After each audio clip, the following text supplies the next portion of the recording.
Hi, Patreon. I'm in a little bit of a video making pickle because my difficult to find microphone has been shredded, I think perhaps chewed by an animal, and the winds are gusting up into the 70 something miles per hour. And so sound is a little bit more of a challenge perhaps than it would otherwise be, especially if I step out of certain angles blocked by buildings or large cliffs. So, unfortunately, too, this is a period that I had earmarked for a great deal of video making. So, some of these may trend toward looking like the ranch porch videos, if you remember any of those from a few years ago. Maybe I'll wind up making a few more of them. But that is why the settings will look a little bit more domestic for a little while, probably.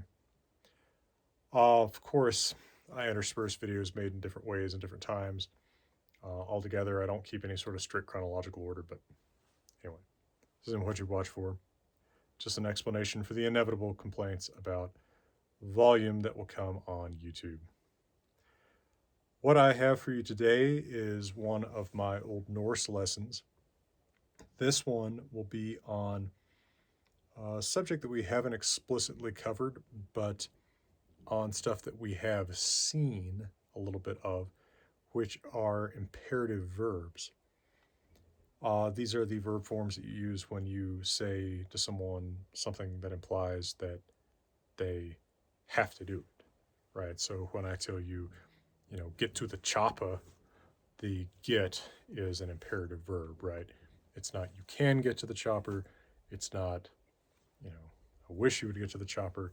It is an order, get to the chopper. That is an imperative verb.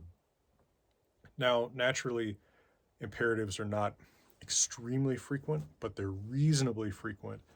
So they're worth covering, and thankfully, they are not too dang difficult. So let's take a look at imperative verbs in Old Norse.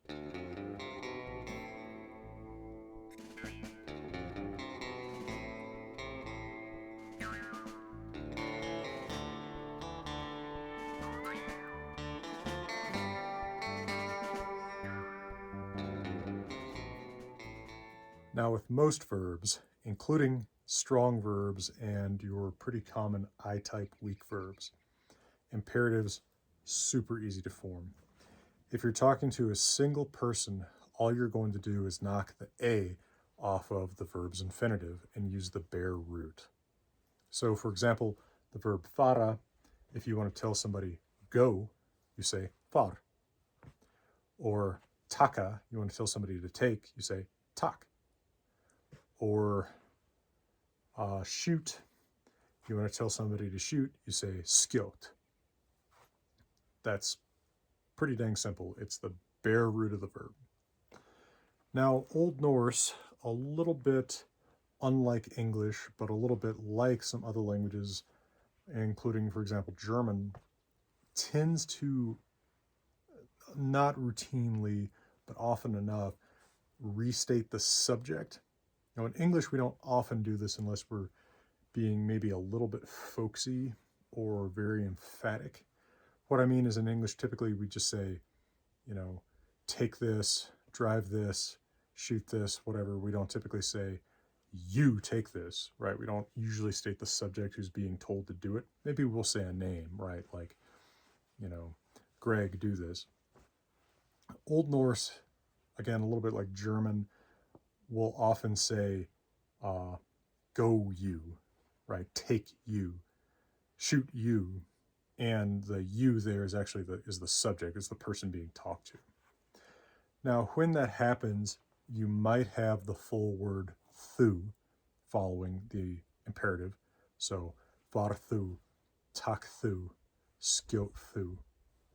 But more often, it's actually reduced there so that the vowel shortens and the thorn of thu reduces to either an eth after most consonants or vowels, or to a T if it's following a voiceless consonant.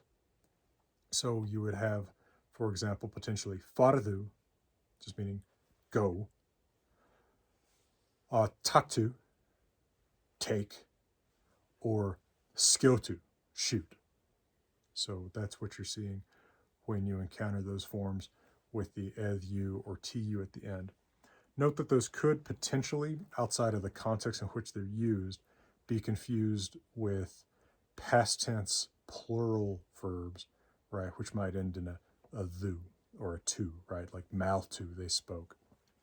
But generally, given the context, it would be very clear whether it's an imperative singular or a past tense plural, particularly on modern editions where imperatives are often written with exclamation points after them, right, unsurprisingly, because that's how we write them in English typically, right? Go, with an exclamation point. Now there are also plural imperatives. These are even easier. These are identical to the second person plural indicative, right? Your normal second person plural forms. So to tell multiple people to go, farið. To tell multiple people to take, takið. To tell multiple people to shoot, skjótið. Plain and simple. Now here too, we may have a subject personal pronoun appended to the verb. If that's two people, that subject pronoun, of course, is it, thit. And if it's more than two people, then it's or their. These will just get their initial thorn, if there is a thorn there. Of course, actually, notice that the original forms of these plural personal pronouns are it and er. The thorn that starts them is actually the ending of the verb that has gotten appended to the beginning of the pronoun. So if we either think of that appended thorn as dropping or as not being there, it doesn't really matter. These can just get added to the end of the imperative verb. So you wind up with something like faridit, takidit, skjótidit, or farider, takider, skjótider. I'm having a great hummingbird fight right here. Also, the dual second person pronoun, the yaltu, the it, its T can also become an eth in these imperatives, probably by influence of the eth at the end of the verb. So you get like, what would that be? Faridid, takidid, skjótidid.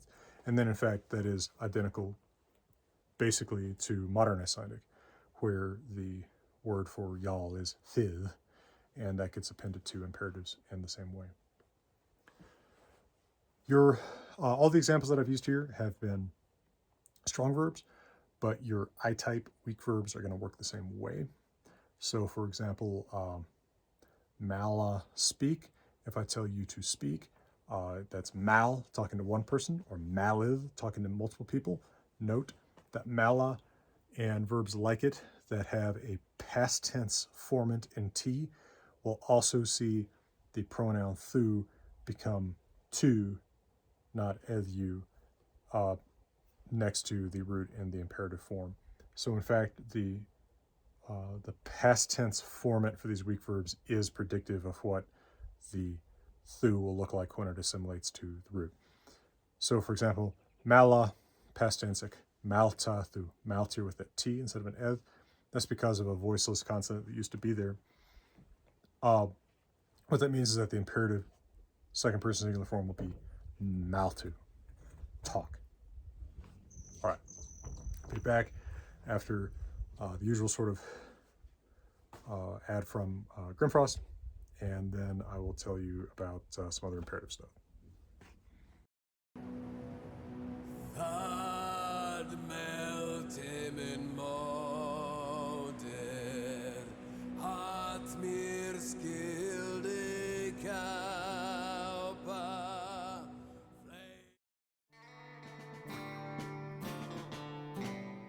All right, now A-type weak verbs work a little bit differently in one single respect, which is that in the second person singular, they will look, in the second person singular imperative, they will look the same as that verb's infinitive. So you're not knocking off the A at the end. So your A-type weak verbs like kala, call, svara, answer. The imperative form is kala, and svara, right, call, answer. And of course, since you have a vowel at the end of these forms, all of these, if the word thu is appended to them, will have thu appended as ed, you. Kaladu, svaradu, right? Answer, you, call. And then their plural imperative will work the same as the other types of verbs, kalid, svarid, etc. It's also worth noting that Old Norse has a first-person plural imperative. That might seem a little bit weird. How does one command a group that includes oneself to do something? But it's not as strange as it might seem on first contemplation. It's really equivalent to in English saying something like, let's go, let's do this, that kind of thing. Usually these first-person plural imperatives can be very neatly translated as the English let's verb. These look identical to the regular first-person plural indicative present of whatever the verb is. So, malum, let's speak, or skiotum, let's shoot, or tokum, let's take. It looks just like the regular first-person plural indicative present form of the verb.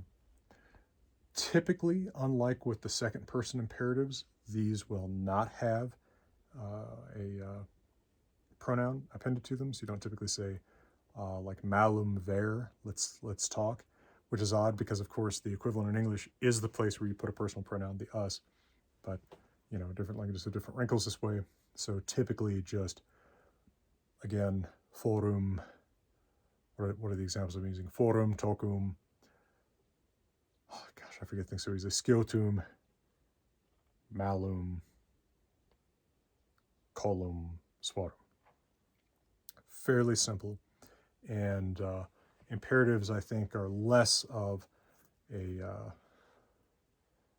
they're less of a grammar point to learn and more of just recognizing what's going on when you see these very simple bare roots in prose saga or in poetry. All right, so in the typical way, what I'm going to do at the end of this video is give you some exercises to do and some readings that will include some imperatives. I have had some suggestions recently during Old Norse office hours about reformatting some of these exercises a little bit, doing something a little bit more interactive with it on Patreon. I'm exploring what the options for that might be. Maybe I'll figure that out between recording this and posting it. If so, you'll see something on the screen about it. I also ought to note that in these videos going forward, what I think I'll probably do more is less give you a lesson about a particular grammar point like this, and more just dive into a reading, right? Let's look at like readings like at the end of many of these lessons and talk about what's going on with the vocabulary and the grammar and things like that, and explaining grammar points as we go through a reading like that. I'll also point out that as I've talked about on Patreon a little bit, and as is slowly leaking out, I am actively working on a Old Norse instructional book. This will be published by Hackett in the near-ish future as far as books go. I have very much broken ground on it, very actively writing it. I think maybe 2024 is a reasonable expectation for when this will be available. It will actually be, hey, you fighting me? This will actually be pretty different from both these lesson videos and from any textbook that I'm aware of in Old Norse, and really have a pretty different spin on them altogether. The lessons in this book.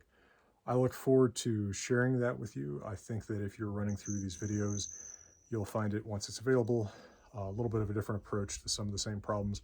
Obviously loaded with my own idiosyncrasies, just like the videos are, but in a different way and taking a different tack at it, and one that I hope works out well for you. Well, for now, thank you so much for your kind support on Patreon. It really makes all the difference in my life. And beautiful Colorado, where the warring hummingbirds are back, I'm wishing you all the best.